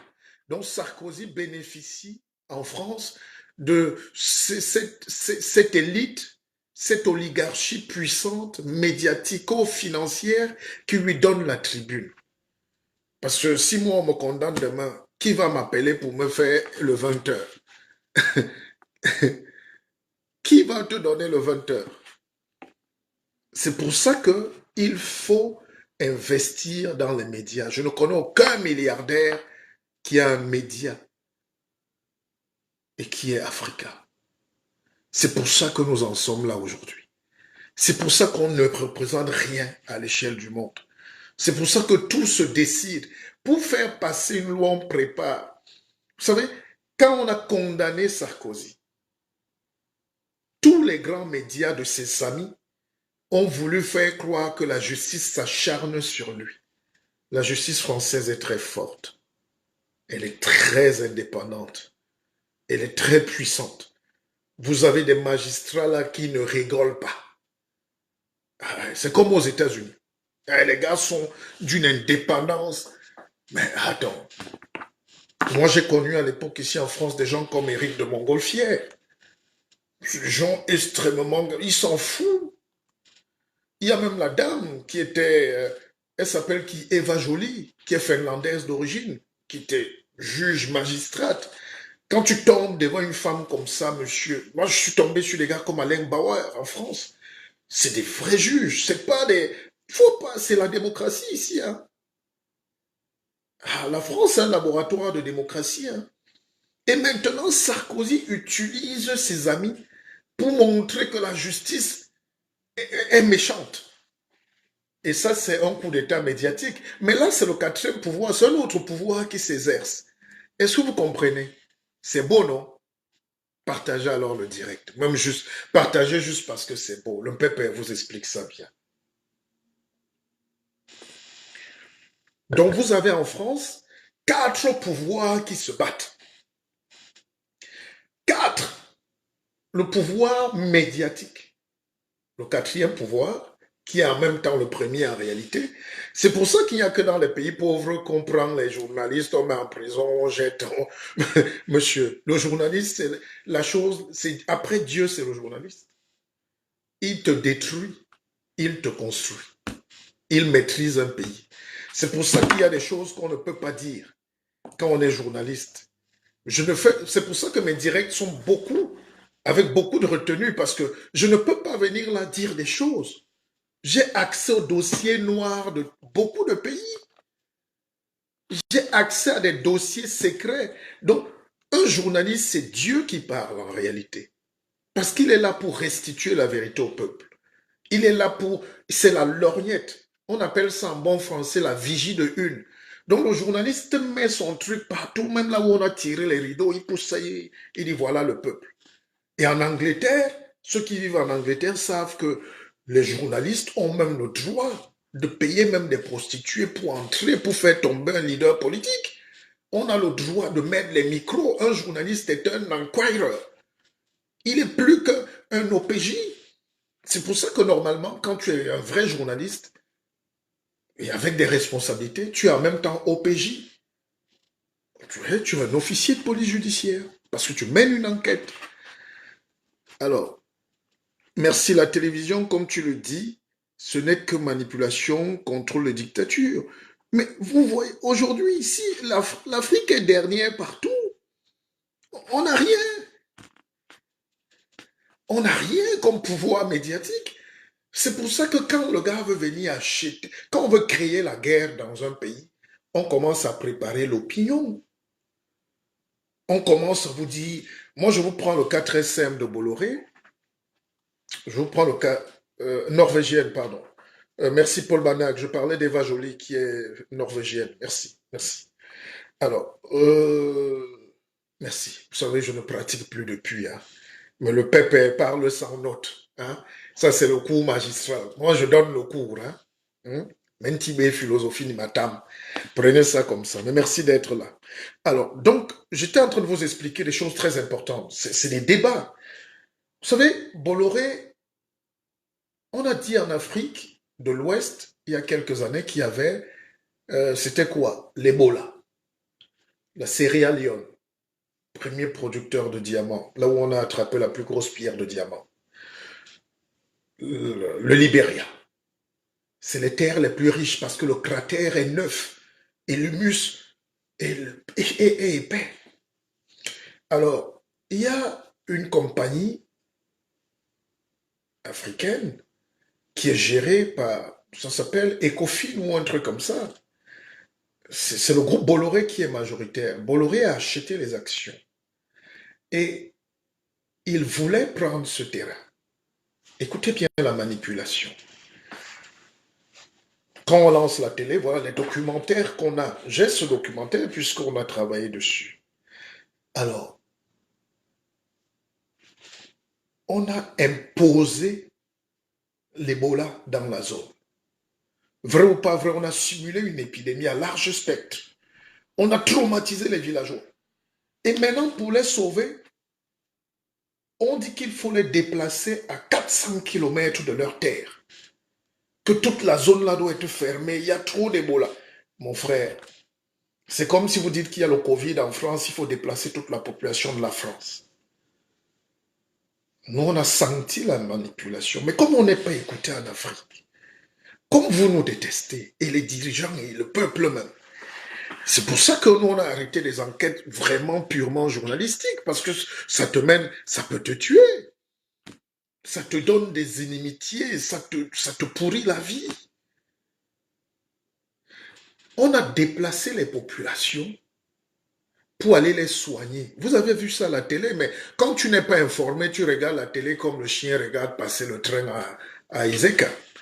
Donc, qu'est-ce qui s'est passé?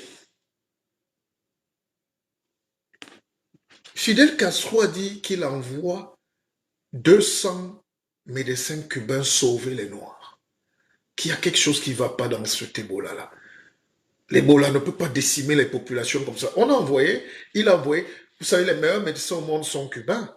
Ah ben c'est comme ça. Donc le gars arrive, les Cubains arrivent, ils soignent la population en 1-2 semaines. On dit mais Il n'y a même pas un truc grave là. Pourquoi vous alertez l'opinion comme si le pays va disparaître?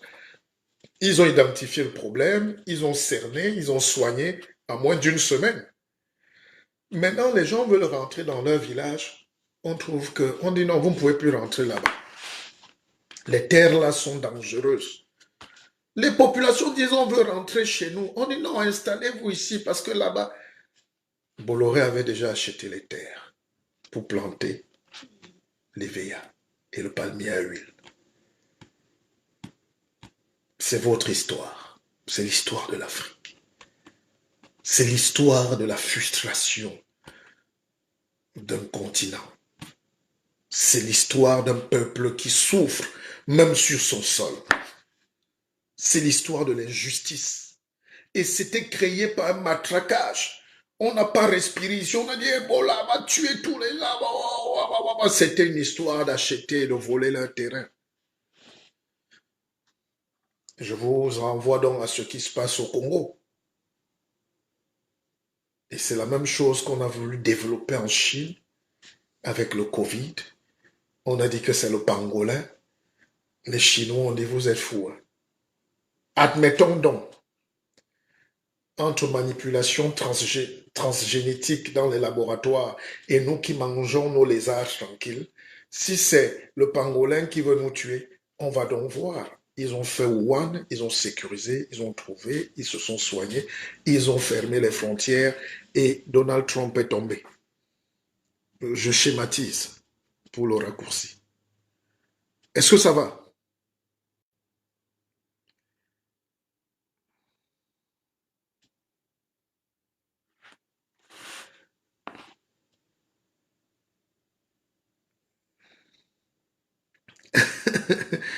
Victorine Kwedi dit c'est l'expropriation. Mais effectivement, je n'aime pas revenir sur ces choses parce que vous ne comprenez pas. Mais parfois, je suis obligé de prendre l'exemple sur moi.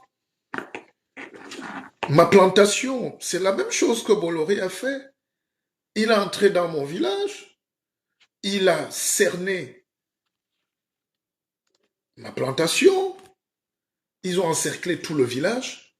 Et comme j'ai l'un des villages les plus riches d'Afrique où il y a le pétrole, c'est là où on puise le pétrole. C'est là où on puise. C'est là où Peremco puise le pétrole depuis 1971, dans mon village. Et puis il y a la Palmeraie, la ferme suisse que Bolloré a rachetée, qui cerne mon village. On leur a donné 30 000 hectares. Et puis à PHP ici, de ce côté du Lyon, on a donné 100 000 hectares. Et les populations sont là, les gens n'arrivent même plus à aller planter le manioc. Bolloré vous explique que vous ne devez pas rester là. Et il envoie deux petits émissaires. Parce que les gens parlent de manifeste. Moi j'ai vu la vidéo d'une sœur qui a bien fait de parler de Bolloré, mais ce que les Africains font, c'est que l'on parle des choses qui nous concernent, mais de manière intellectuelle, abstraite. Moi, je vous explique parce que je suis un pépé, je suis un bombok. Je vis ces choses sur place, avec toutes les données. C'est pour ça que j'ai écrit ce livre, qui est un témoignage, qui est une scientifisation de l'expropriation. Il y a de la scientificité là-dedans. Ces travaux-là vont servir aujourd'hui quand j'écoute les jeunes. Oh, on nous a volé les terres au sud, on nous a volé les terres au nord. Ils oublient que c'est un problème scientifique qu'on dénonce. Ça va créer des morts, des guerres en Afrique. Quand vous voyez les jeunes Africains là sur les boulevards parisiens ou en Espagne ou sous les tunnels en Italie, c'est qu'on a volé leurs terres.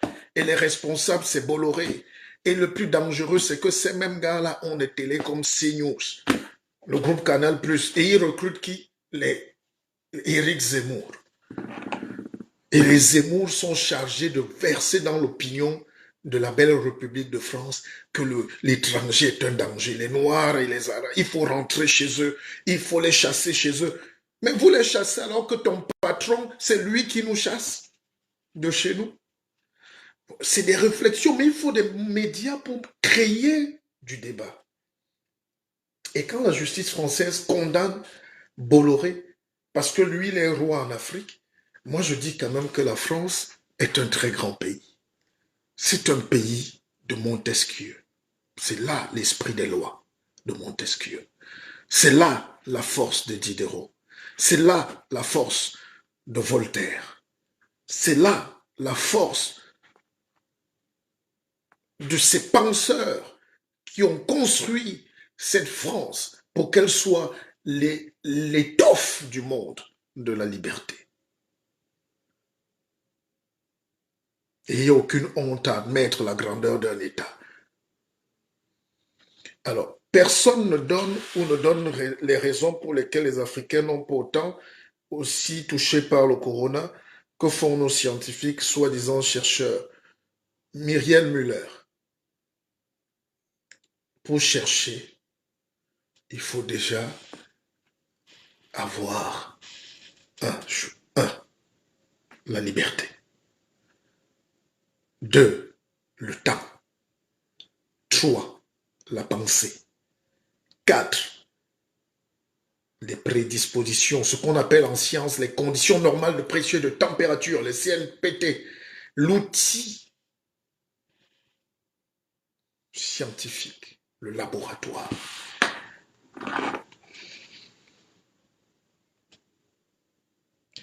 Djitri Hannibal nous dit Albiomat a fait la même chose dans le Sahel il y a 2 ans.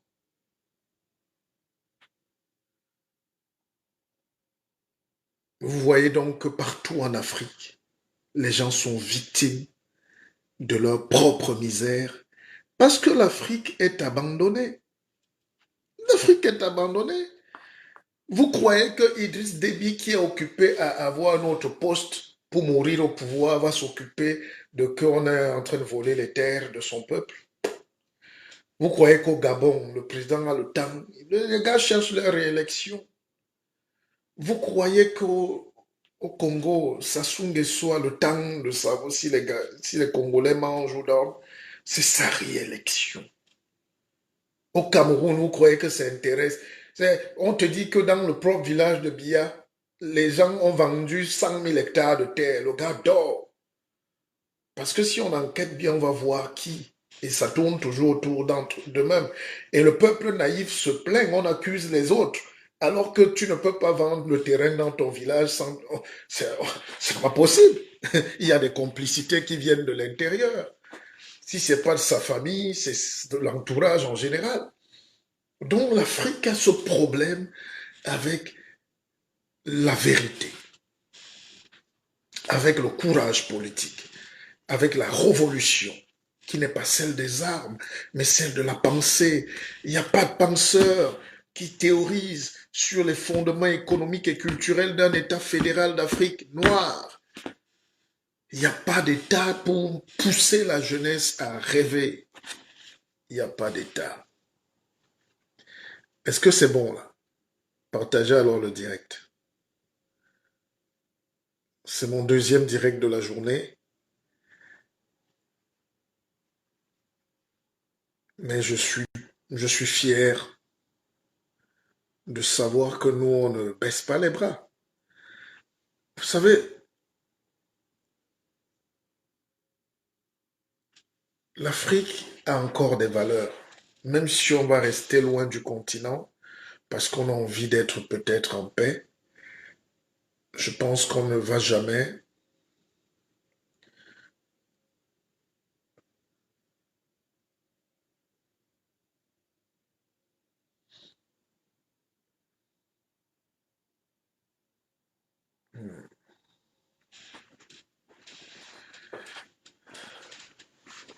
Donc l'Afrique n'existe pas, mes chers frères et sœurs. L'Afrique est un condensé de tout ce que le monde rejette. Ce continent magnifique n'a pas le secret de la réussite. Ce continent magique n'a pas le secret de la pensée. La pensée a été sectionnée dans sa colonne vertébrale. Vous savez que pour tuer un serpent, il faut juste casser la colonne. Il faut juste casser la colonne vertébrale.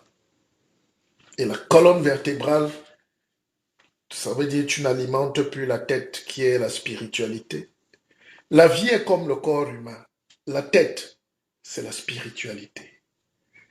Là où il y a le cerveau, c'est là où le cerveau dort. Il y a le cerveau gauche et le cerveau droit, comme j'ai expliqué ce matin. Et je le ferai mieux pour les gens de l'Académie Akeva. Donc quand on te coupe la colonne vertébrale, on te casse la colonne, c'est pour casser le nerf rachidien qui transmet les informations au cerveau. Et le cerveau aussi ne peut plus envoyer l'information en bas. Terminé. C'est pour ça que la religion est déstructuratrice sur le continent. Vous ne pouvez même pas imaginer les ravages. Vous qui dites Alléluia là partout, vous êtes les pires ennemis de votre continent.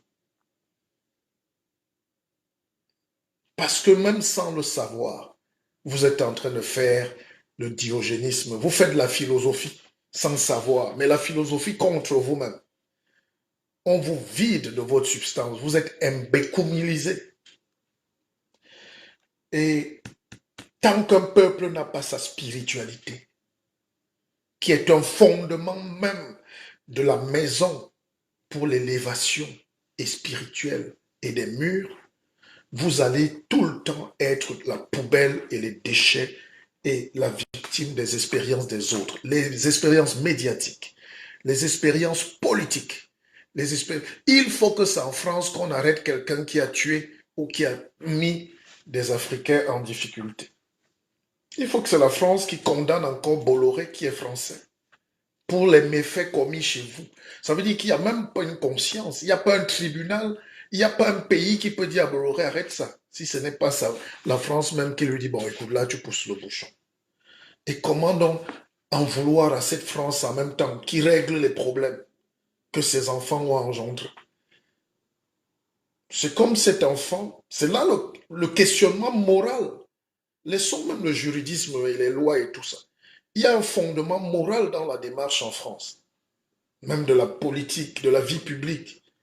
C'est-à-dire, est-ce que comme mon enfant est allé voler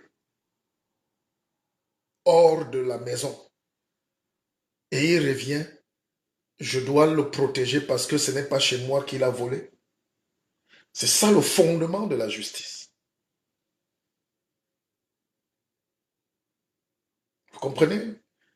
Est-ce que le bandit qui va voler en Arabie Saoudite, quand il entre au Cameroun ou à Dakar, est-ce qu'on doit l'arrêter et le juger? Puisqu'il n'a pas volé chez vous.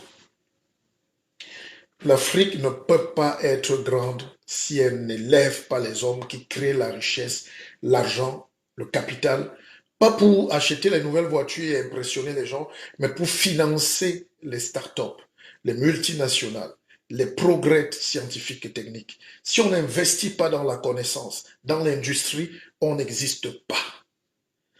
Vous savez, il y a eu une discussion entre Joe Biden, Poutine, Xi Jinping.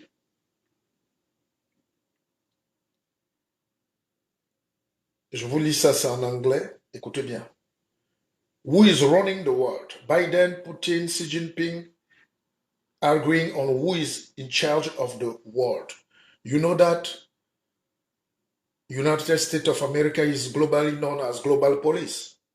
C'est le gendarme du monde. Alors les gars discutent entre l'URSS, la Chine et tout. Qui est le maître du monde? Et la discussion tombe sur Modi, Narendra Modi, qui est le président indien, qui est noir. L'Inde est noire. Je le dis parce que c'est une fierté. C'est je pense, la troisième puissance du monde. Attention. The Indian Prime Minister asks him who is in charge of the world. Le président indien, on lui a demandé qui est en charge du monde, qui commande le monde. Les Poutine sont là, tout ça, les Biden. Le gars répond. Le CEO de Google, le patron de Google, c'est un Indien. Notez bien.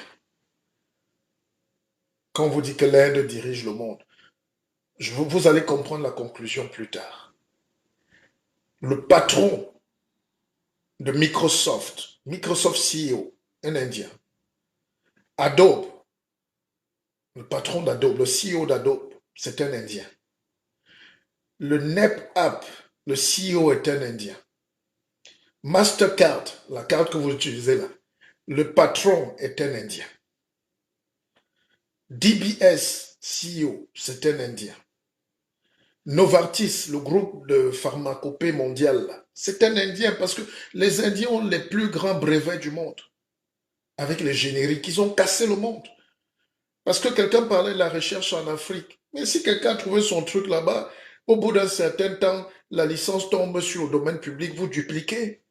C'est pas normal que les gens soient malades à Douala, à Abidjan, à Dakar, à Lagos, à Libreville. Ils aillent acheter des médicaments qui coûtent des fortunes à la pharmacie, 20, 50, 100 000 francs, alors qu'on peut les dupliquer avec la pharmacopée africaine. Le patron de Novartis est un Indien. Le patron de Diageo, le système électronique, c'est un Indien. Le patron de SanDisk est un Indien. Le patron d'Arman est un Indien. Le patron de Palo Alto Networks, le numéro 1 du networking, de Networks, c'est un Indien. Le patron de Reckitt Benckiser est un Indien. Le patron, le Britain Chancellor, est un Indien. Le Britain's Home Secretary, c'est un Indien. Le Premier ministre irlandais est un Indien. Et la vice-présidente américaine est une Indienne, Kamala Harris. Je voulais vous démontrer que l'Afrique ne sera pas puissante parce qu'on aura enfermé tous les Africains en Afrique. L'Afrique sera puissante parce que partout dans le monde, dans les instances de direction, dans les grosses entreprises, dans les entreprises de savoir, de recherche, de tout, il y aura des Africains là-dedans.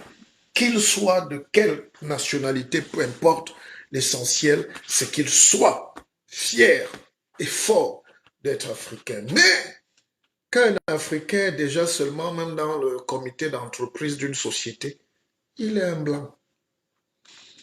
Dès qu'un Africain est un cadre quelque part, lui ne marche plus avec les Africains. Il n'est même plus africain. Il vient même faire les directs pour dire que lui, il est même un blanc. Et quand tu as aussi nos mamans qui continuent à dire à nos sœurs, va chercher le blanc.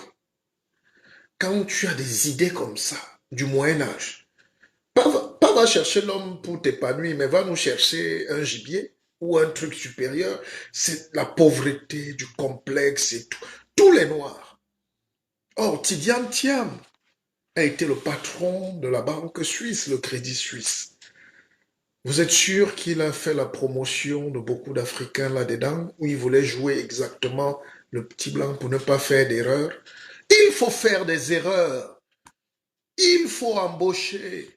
Il faut donner de l'argent aux jeunes Africains. Il faut les soutenir, quitte à payer. Nous sommes tous des humains. Carlos Ghosn a dit quelque chose hier. Il est aujourd'hui enfermé dans son pays, le Liban.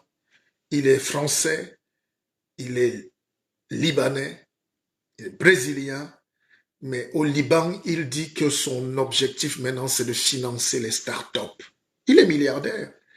Il enseigne à l'université et il paye. Il a dit qu'il a des centaines de startups à qui il donne l'argent. Ce n'est pas des prêts, il finance pour relever son pays. Il a sélectionné des startups, il met l'argent et il conseille. Vous, vos milliardaires là, ils ont passé le temps à mentir au peuple en nous disant qu'ils font les affaires alors qu'ils étaient les représentants des comptoirs coloniaux. Ils revendaient ce qu'on fabrique chez le colon. Comment l'Afrique peut se développer si on est des redistributeurs et puis on insulte la France, l'Angleterre alors qu'on est des vendeurs de leurs produits et on manque qu'on est des hommes d'affaires? Si on n'a pas la responsabilité de rejeter tout ce qui vient de la Chine ou de ne prendre que ce qui est utile, je connais des gens qui vont porter même les babouches en Inde. Ils viennent vendre en Afrique. Ils disent que c'est le marketing de réseau. Je n'ai jamais vu un truc aussi bête. Ça rend quelques analphabètes peut-être millionnaires. Mais c'est ça qui détruit l'économie en Afrique. C'est ça qui fait que les Bolloré ont encore 1000 ans en Afrique. Parce que sociologiquement, vous ne prenez aucun risque. Les gens portent des conteneurs en Indonésie, Malaisie, les Japas, je ne sais pas, tous ces pays de poubelles, là, les dragons d'Asie. On prend tout ce qu'ils veulent, on amène chez nous. Même les matelas, les serviettes hygiéniques, les savons, les tout, et les gars vendent. Ils appellent ça marketing de réseau. Et on célèbre des abrutis comme ça. On dit, ils sont forts. Et ils sont forts parce qu'ils n'ont pas la conscience. La France est en train de s'industrialiser à nouveau. Le protectionnisme. Le Covid est fini. Hein? Là, ils jouent encore les mesures politiques, mais c'est fini. Ils avaient donné exactement le mois de mars-avril pour retransformer tout leur pays. Toute l'Europe est transformée. Tous les États-Unis ont déjà réglé leurs paramètres. La Chine a réglé ses paramètres. Tout a changé.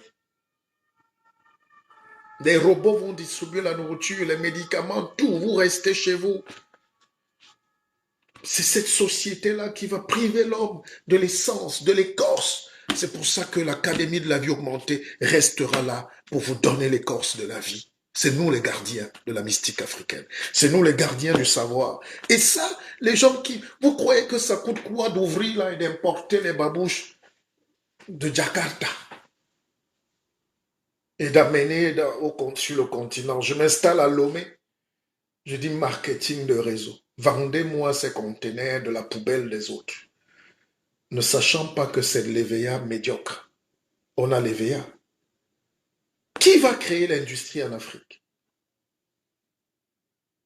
That is the question. C'est bien beau d'accuser Bolloré. C'est pour ça que moi, je ne l'accuse pas. J'ai perdu de terrain, j'ai perdu des millions, j'ai perdu de l'espoir même, j'ai cassé la vie de mes employés, mes petits frères, mes ceci, mais je n'ai aucune animosité parce que c'est de notre propre faute. Incapable de nous prendre en charge, de redresser l'économie, de doser, de risquer. Si tu vas voir un milliardaire africain créer la télé, oh, tu vas voir un milliardaire africain créer donc une usine, créer un laboratoire pour qu'on fabrique les babouches, oh, dis donc, ça va me rapporter. Nous, on veut le profit tout de suite. Importer le sel, ça, on vend vite. Le vieux maquet, le poisson pourri, oui, oui, là, on distribue vite. L'argent facile. La recherche est la solution qui libère les peuples. L'industrie est la voie de Dieu quand il veut te donner la prospérité. C'est pas alléluia. Allez cogner des têtes où vous voulez au Congo, partout. Vous ne serez jamais libre tant que vous ne saurez pas lier la vis au bois. Le bois au bois. Tchekamidokan, l'aventure ambiguë. Yes. C'est un puissant discours. C'est pas pour me faire des amis. J'en ai pas besoin. J'en ai pas besoin. Mais une Afrique qui perd le temps et qui crie, qui pleure, les gens qui écrivent, qui perdent le temps, je n'ai jamais vu ça dans ce monde. Tout le monde est concentré, sauf chez vous. Tout le monde avance, sauf chez vous. Parce que tous les ferments de la guerre sont réunis. Les gars viennent au pouvoir, ils ne travaillent pas, mais ils dorment là, ils vieillissent, ils dorment là jusqu'à mourir. Chacun vient juste s'enrichir et partir. Dès qu'un gars trouve le filon, mais monsieur, pour développer un pays, c'est la sueur, c'est les risques, c'est la pauvreté qu'on s'impose pour trouver la solution.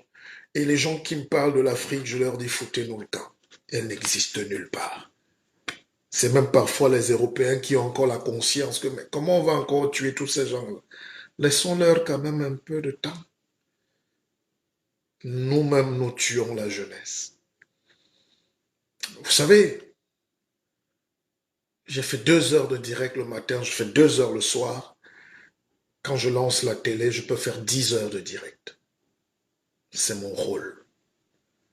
Et les gens qui croient qu'on en fait trop, dites-leur qu'on en fait même pas 1/1000 de ce que font les savants du monde.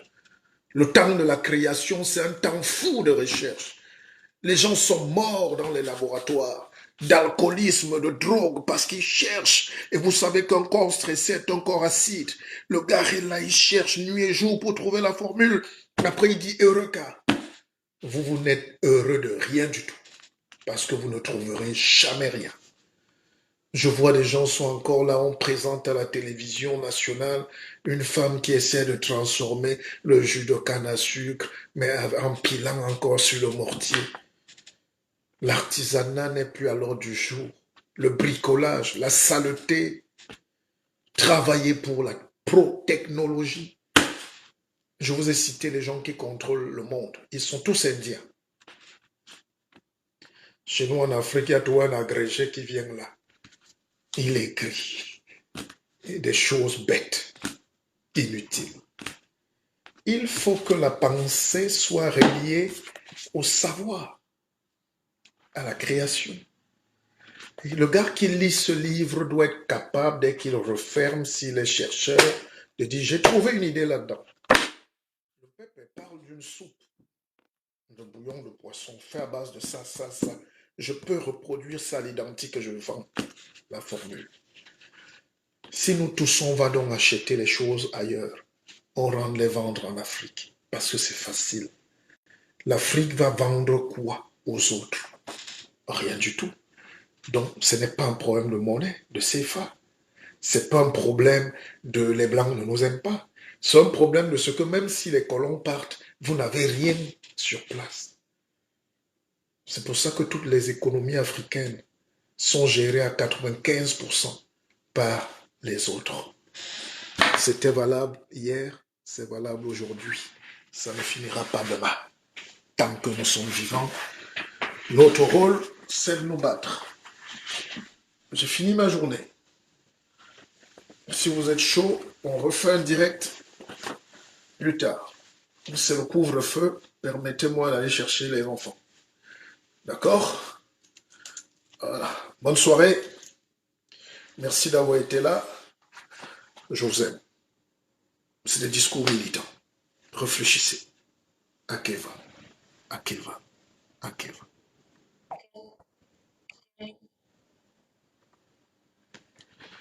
Mm-hmm.